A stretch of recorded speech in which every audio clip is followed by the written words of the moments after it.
बेटा उसको में क्या नहीं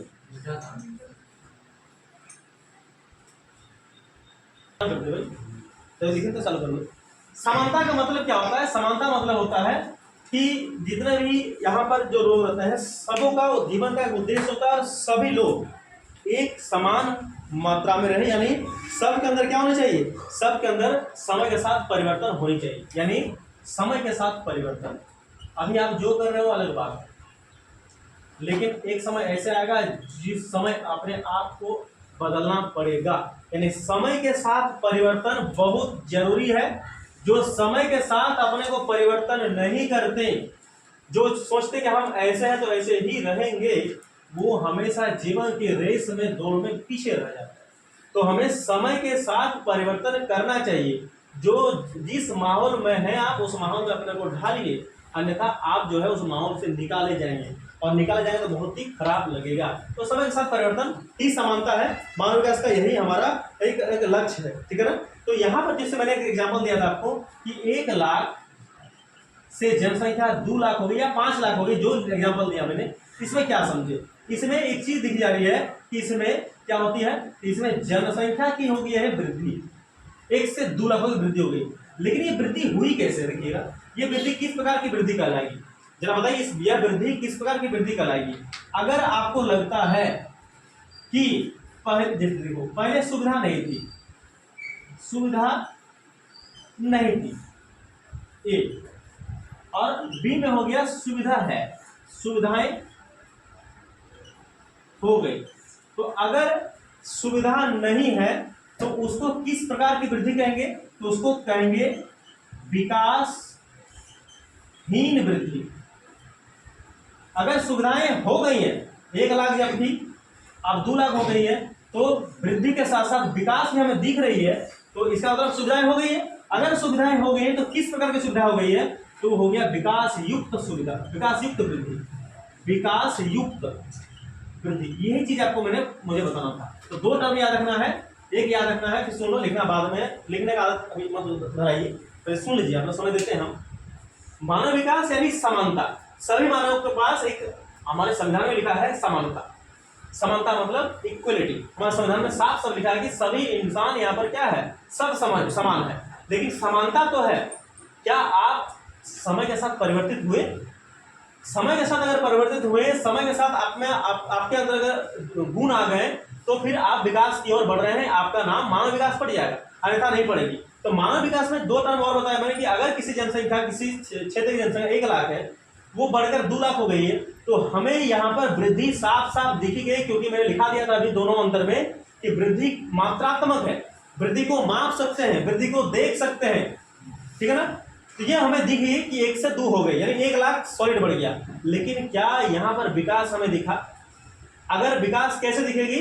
तो विकास को हम लोग अनुभव कर सकते हैं, जैसे लिखा है कि विकास को अनुभव कर सकते हैं। और विकास केवल प्लस में होगा, माइनस में नहीं होगा, विकास हम लोग देख सकते हैं, ठीक है ना। तो ये जरा आप देखिए, आपके स्कूल में, अगर आपके गांव के स्कूल में अगर 5 से 8 की पढ़ाई होती है, स्कूलों पर 5 से 8 की पढ़ाई होती है, तो क्या 5 से अब क्या हो जाएगा, 5 से 4 की हो जाएगी, 5 से 4 हो जाएगी, या फिर क्या हो जाएगा, 5 से 7 हो जाएगा। और कोशिश करेगा कि 8वां तक हो रही है तो 10वां तक हो जाए, यही होगा। और कोशिश करेगा कि इसको +2 बना दिया। आपका हाई स्कूल में क्या है, आपका हाई स्कूल में 9 और 10 था, 9 और 10, लेकिन अभी क्या हो गया, +2 हो गया। तो क्या किया, 9 10 को हटा के वो 8 तक कर दिया। आदमी और विकास करना चाहता है, वो घटना नहीं चाहता है, बात समझ आई। तो वही होता है विकास, केवल और केवल प्लस होगा, इसको अनुभव कर सकते हैं। तो अगर सुविधाएं डेवलप हो गई पहले की तुलना में, पहले 1 स्कूल था अब 2 हो गए, मतलब विकास हमें दिख रहा है कि 2 हो गए, मतलब विकास हुई है, ठीक है ना। पहले 1 हॉस्पिटल था, अब 2 हॉस्पिटल हो गए, मतलब विकास हुई है। इसका मतलब अगर विकास हुई है तो उसको किस प्रकार के विकास कहेंगे, वृद्धि कहेंगे, विकास युक्त वृद्धि कहेंगे। सुविधाएं अगर डेवलप हो रही हैं तो विकास युक्त वृद्धि कहेंगे। अगर विकास नहीं है, मतलब सुविधा नहीं है, तो विकासहीन वृद्धि कहेंगे। तो वृद्धि, ये चीज आपको जान लेना है, इसको लिख लेना है, या फिर जैसे करना कर लो आप, ठीक है। बढ़ते हैं आगे में बेटा, इसको मैं देखिए, विकास का केंद्र बिंदु किसे माना गया है?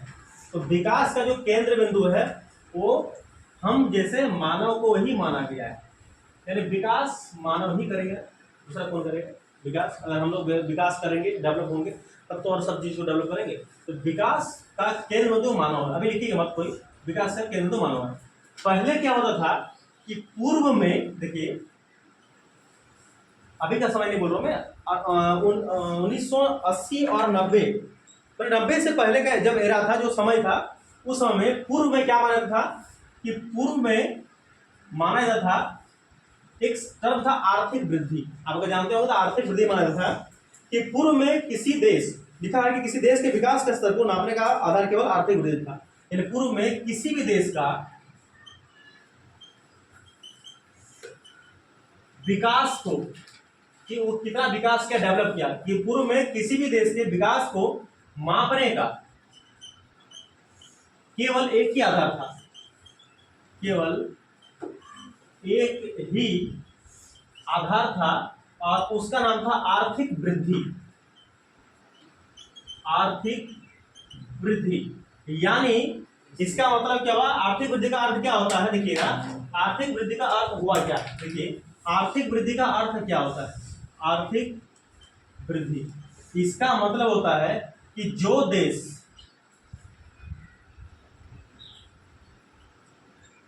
जितना ज्यादा पैसा रखेगा, या फिर जो जिस देश की अर्थव्यवस्था जितनी ज्यादा होगी, उसे उतनी ज्यादा विकसित माना जाता थी। याद रखना, जिस देश की अर्थव्यवस्था जितनी बड़ी होती थी, उसे उतना ही विकसित माना जाता था। यानी जिस देश की अर्थव्यवस्था, जिस देश की अर्थव्यवस्था व्यवस्था जितना या जितनी अधिक होगी, उसे उतना ही विकसित माना जाता था। ये पहले की अवधारणा थी, ठीक है ना। लेकिन इसमें क्या होता था, इस चीज में होता क्या है, इस चीज में मानवों के पास, यानी नए विचारों के पास, नए विचारों का कुछ सुधार नहीं आता। इसे वृद्धि से लोगों के जीवन में कोई सुधार नहीं आता है। इसमें एक क्या निकलता है, इसमें निष्कर्ष क्या निकलता है, इसमें निष्कर्ष निकलता है कि ऐसे विकास से मानव के जीवन स्तर पर कोई सुधार नहीं होता। जब देखिएगा इस बात को फिर मैं बताता हूँ, सुन लो यहाँ पर क्या लिखा है कि हमने लिखा है कि विकास का जो केंद्र बिंदु होता है, सेंटर पॉइंट जिसको बोलते हैं, विकास का जो केंद्र बिंदु होता है वो कौन होता है, मानव होता है। विकास के केंद्र बिंदु मानव ही होंगे। लेकिन पहले क्या होते थे कि किसी भी देश का अगर विकास को मापना हो तो उसका सिर्फ एक ही आधार था, और उसका नाम था आर्थिक वृद्धि। आर्थिक, देखो आर्थिक में भी अर्थ छिपा है।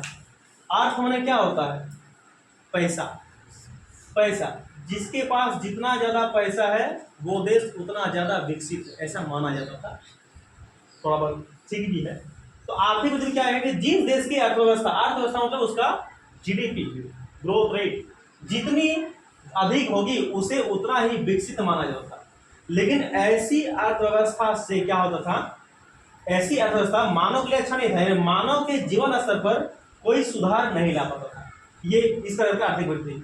तब जाकर 1990 में एक मानव के विकास की अवधारणा एक अर्थशास्त्री ने दिया, और उस दिन से उसने इस चीज को चेंज ही कर दिया। उसमें बता रहा हूं, पहले इसको लिखना, तो लिख लो यहां तक, पहले लिख लो फटाक से। मानव विकास की अवधारणा, देखिए मानव विकास का जो कॉन्सेप्ट दिया हुआ था, यहाँ पर कुछ सवाल है, उन सवालों का आप जरा गौर सुनिएगा कि 1990 में मैंने बताया था, इसके पहले में लिखा था पूर्व में किसी देश की अर्थव्यवस्था लिखा था ना, अब लिखा है। तो इसके बाद 1990 के बाद क्या था, यूएनडीपी में लिखा था, यूनाइटेड नेशन डेवलपमेंट प्रोग्राम, जिसको हिंदी से बोलते हैं संयुक्त राष्ट्र विकास कार्यक्रम।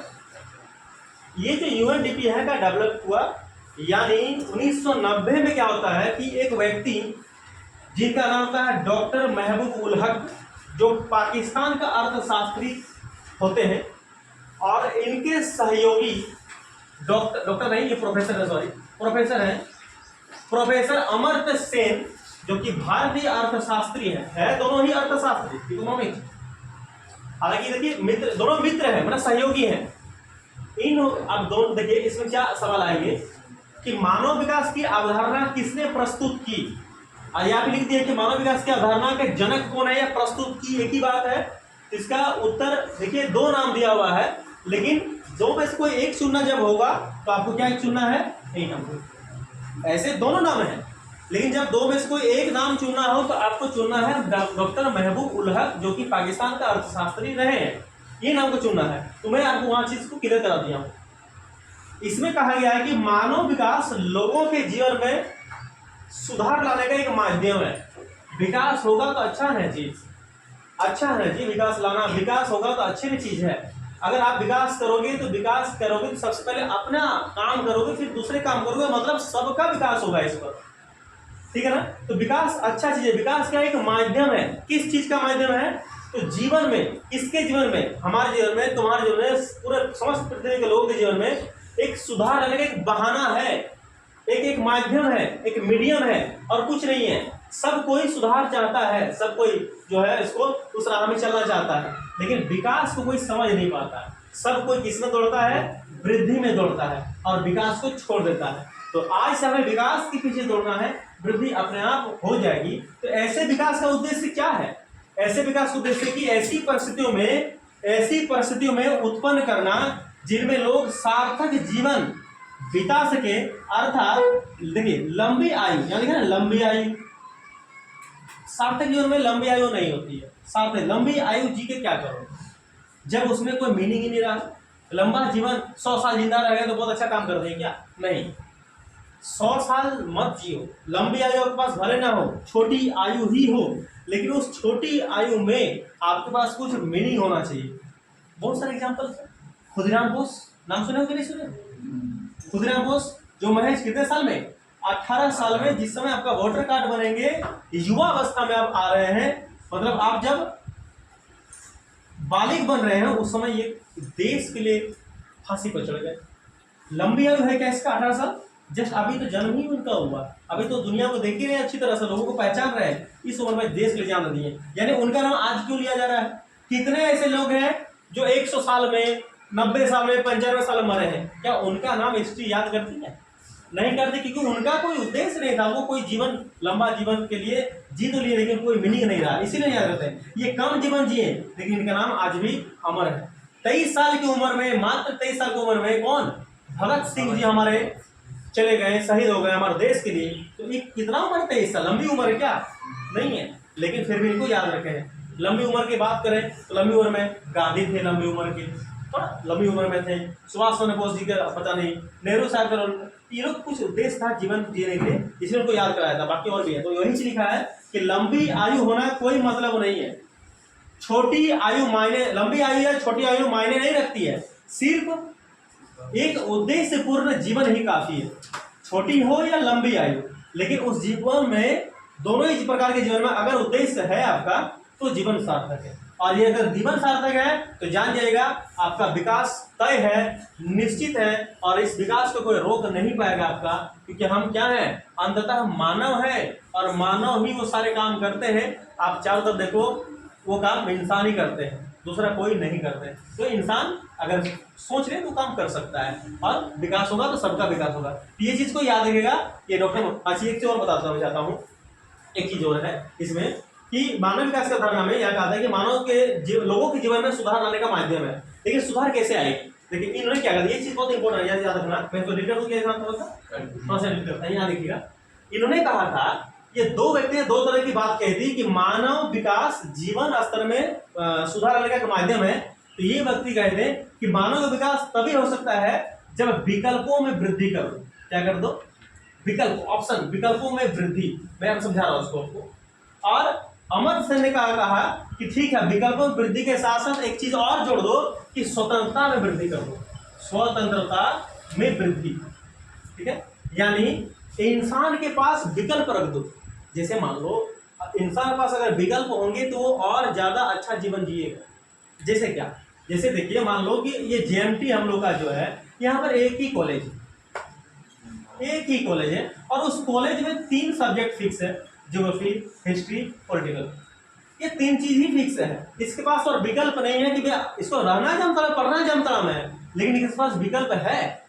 ये चाहता मैं इकोनॉमिक्स ले लूँ, मैं सोशियोलॉजी ले लूँ, मैं और एक्स्ट्रा सब्जेक्ट ले लूँ, लेकिन वो कॉलेज क्या प्रोवाइड करा रहा है? ये 3 ही सब्जेक्ट प्रोवाइड करा रहा है। इनके पास विकल्प है नहीं है, तो क्या करेगा? मजबूरी में यही प्रिंसिपल एडमिशन इन्हीं सब्जेक्ट को लेकर पढ़ना पड़ेगा। लेकिन आज के डेट में क्या है? आज के डेट में ऑप्शन है, विकल्प है। अगर जानता कॉलेज नहीं तो फिर और कॉलेज, और नहीं तो और कॉलेज, कहीं ना कहीं आपको मनपसंद सब्जेक्ट आपको मिल ही जाएगा।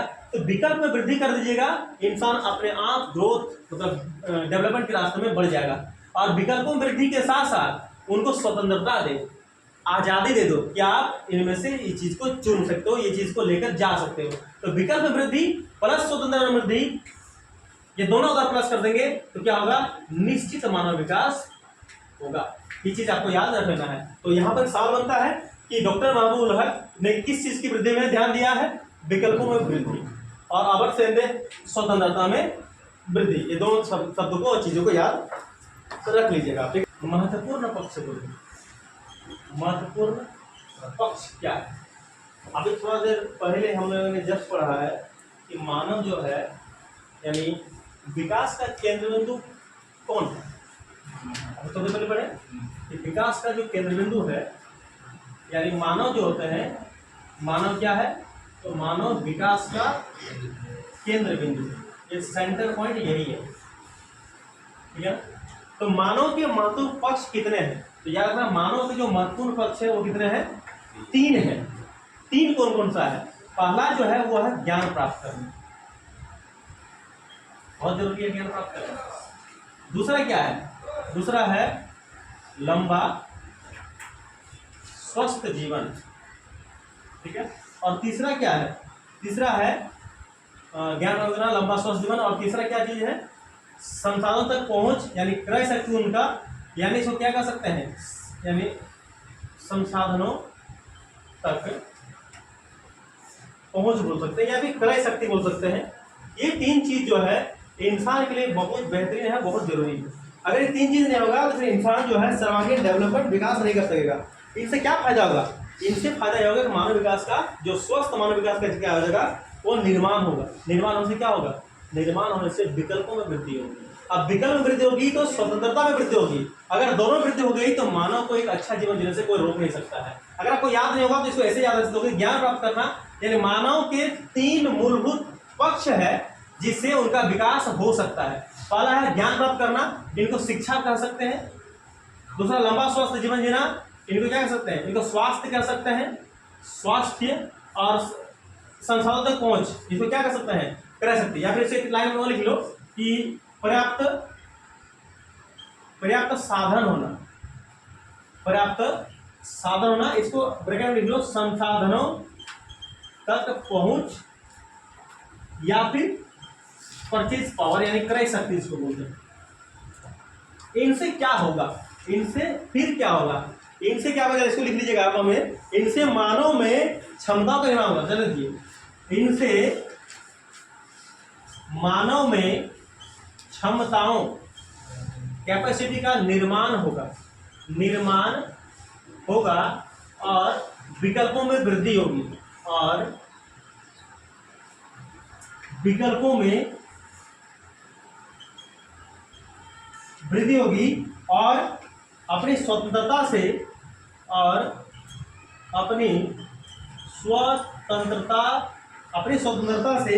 विकल्पों यानी अवसरों का चुनाव कर सकेगा, चुनाव कर सकेगा। पहले इसको लिख लो, फिर करते हैं। यहाँ पर सुनिए इस चीजों को कि मानव विकास के महत्वपूर्ण पक्ष क्या है? महत्वपूर्ण पक्ष हम जानते हैं कि मानव जो है विकास का केंद्र बिंदु है। तो इनके अनुसार मानव विकास के आपके बुक में 3 महत्वपूर्ण पक्ष दिया है। पहला है ज्ञान प्राप्त करना, दूसरा है लंबा और स्वस्थ जीवन जीना, तीसरा है पर्याप्त साधन होना। यानी ज्ञान प्राप्त करना मतलब इनको स्पॉट पे कह दो, अगर लंबा याद रहता है तो इनको याद रखेगा कि मानव विकास के महत्वपूर्ण 3 पक्ष शिक्षा, स्वास्थ्य और संसाधनों तक पहुंच यानी कर सकती। जरा सोचिए कि अगर कोई व्यक्ति अनपढ़ रहेगा, शिक्षा उनको मिली नहीं है, तो क्या वो मानव के देश के किसी भी कार्य में योगदान दे पाएगा? अगर किसी को डॉक्टर बनना है, डॉक्टर साहेब बनना है, और डॉक्टर साहेब बनने का तो उद्देश्य पूर्ण जीवन जी लिया है, मतलब रख लिया है, लेकिन वो पढ़ ही नहीं रहा है, यानी जो चीज पढ़ना चाहिए उस मेडिकल में वो चीज पढ़ नहीं रहा है, लेकिन डॉक्टर बन जाएगा, वो नहीं बन सकेगा, ठीक है ना, वो बन ही नहीं सकेगा।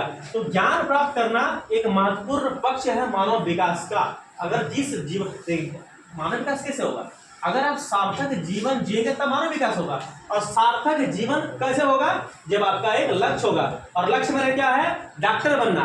डॉक्टर बन के हम क्या करेंगे, देश का भलाई करेंगे, लेकिन डॉक्टर बनने के लिए जो पढ़ाई हो रही है वो पढ़ाई तो कर ही नहीं रहे हो, तो कहाँ से आप डॉक्टर बनोगे। इसीलिए ज्ञान प्राप्त करना यानी शिक्षा प्राप्त करना एक महत्वपूर्ण पहला पक्ष है। दूसरा क्या है, स्वस्थ जीवन जीना। पहले तीसरा समझते हैं, पर्याप्त साधन होना, लोगों के पास संसाधन होना। संसाधन यानी उसका रिसोर्सेज होना, संसाधन तक प्रत्येक इंसान का पहुंच होना, यानी उसके पास परचेज पावर, क्रय शक्ति होना चाहिए। जरा सोचिए, अगर इंसान के पास क्रय शक्ति नहीं है, कोई इंसान बीमार पड़ गया, उसका स्वास्थ्य ठीक नहीं है, तबियत बहुत ज़्यादा खराब है, बिगड़ गया है, उनको वो अब जिस हॉस्पिटल में चाहे उस हॉस्पिटल में अपना इलाज करा सकता है, क्योंकि उसके पास पर्याप्त साधन नहीं है, उनके पास क्रय शक्ति है नहीं, वो फिर अपना स्वस्थ जीवन कैसे जिएगा, वो कैसे ठीक होकर बाहर निकलेगा। इस तरह तो वो तो खत्म हो जाएगा, यानी मानव विकास वहीं खत्म गया उसका। तो इसीलिए क्रय शक्ति यानी इतना तो संसाधन तक पहुंच हमारे पास होना चाहिए जिससे हम जो है अपने लाइफ को अग्रसर कर सके। तो पर्याप्त साधन हमारे पास होना बहुत जरूरी है। तो इससे क्या होगा, हम लंबा और स्वस्थ जीवन जी सकते हैं। तो ये तीन चीज, इससे फिर क्या होता है, इनसे मानव की कैपेबिलिटी यानी कैपेसिटी यानी क्षमताओं का निर्माण होगा। ये तीन पैरामीटर्स हैं, और विकल्पों में वृद्धि होगी, और अपनी स्वतंत्रता से विकल्प यानी अवसर जो रहेंगे, मनुष्य के पास जो भी अवसर होंगे, अपने खुद की स्वतंत्रता से किसी रोक टोक से, बिना रोक टोक से वो उसको चुन सकेगा और अपना सारा चीज को फुलफिलमेंट कर पाएगा, सार्थक जीवन और मानव विकास। बस इसका इतना ही महत्व था जो मैंने आपको बता दिया। इसका और भी है, इसको मैं कल